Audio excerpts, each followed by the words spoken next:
Okay, now in this section we're going to do some equations of polynomials. So I'm going to show you how to solve them and equate them and simplify them and stuff like that. Okay, so start with question 9. Find the following values for this polynomial, and I'm going to denote it as px again. Now remember, with polynomials, guys, we usually denote it as px or fx, gx, hx, depending on what the question wants it to be. Now see the value inside the bracket. In this case is x.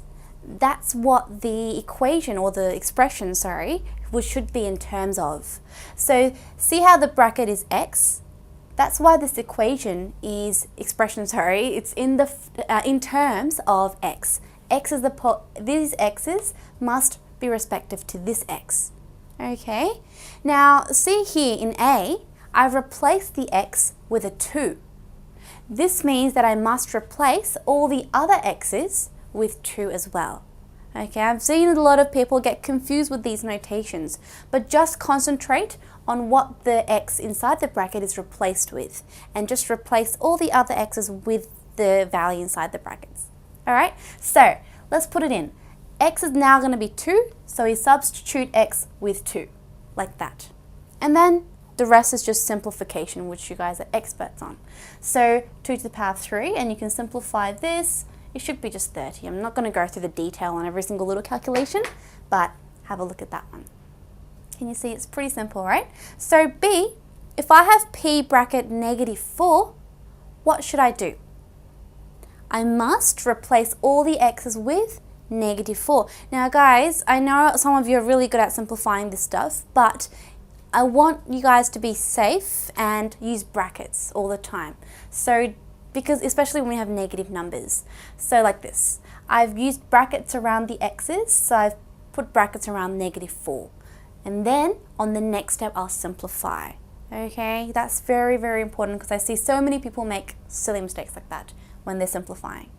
And then go ahead and simplify this, guys. You should get 18. Please check that you do get 18. Don't go over until you've checked your answer and you've got 18, the same as what I've got.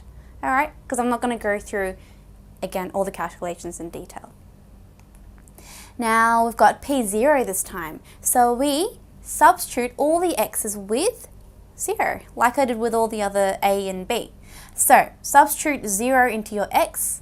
This will become 0, this will become 0, so the only thing left is pretty much just 2. That is it. Very simple. So if you've got anything else in the bracket, just replace x with what's in the bracket. That's the key thing here. Now question 10.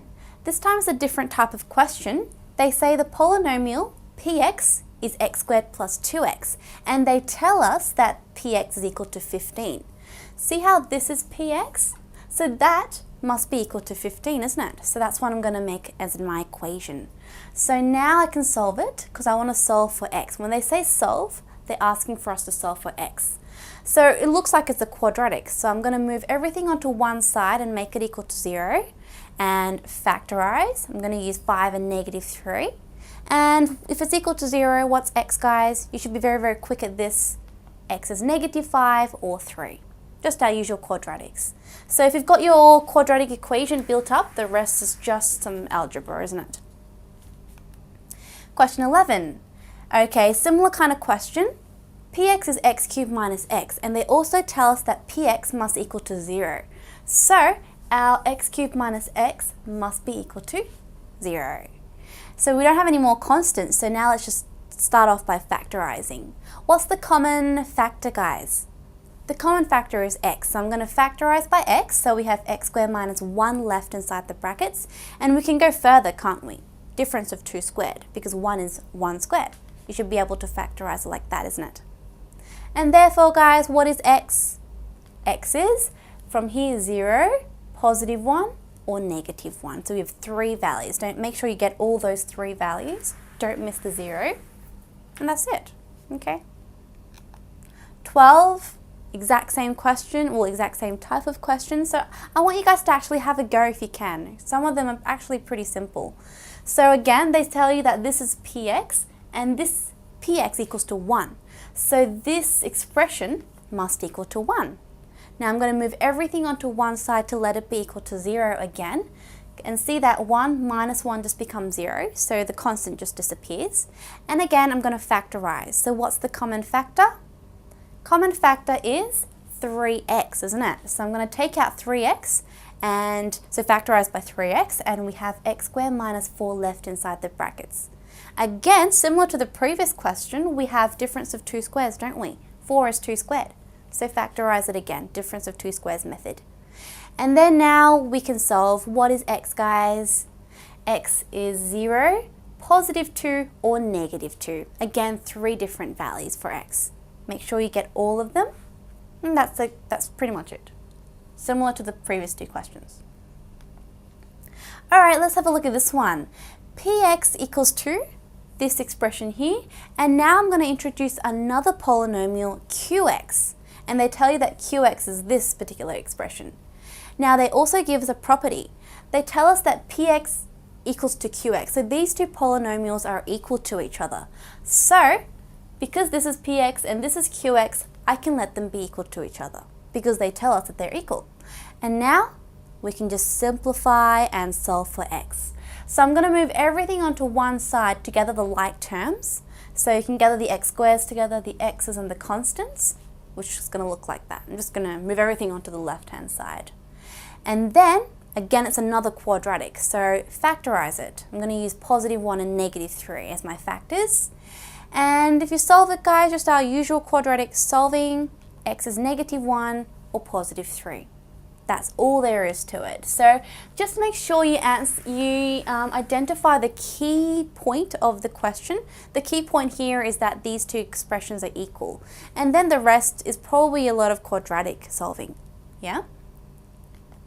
Question 14, a very similar question. I want everyone to have a go on this. Try this yourself and then check the answer with me, okay? So see how they have px and they give us qx, which are two different polynomials. But they actually tell us that to solve for when px equals to qx. So if they are equal, what would x be? So again, similar to the previous question, I'm going to let them be equal to each other.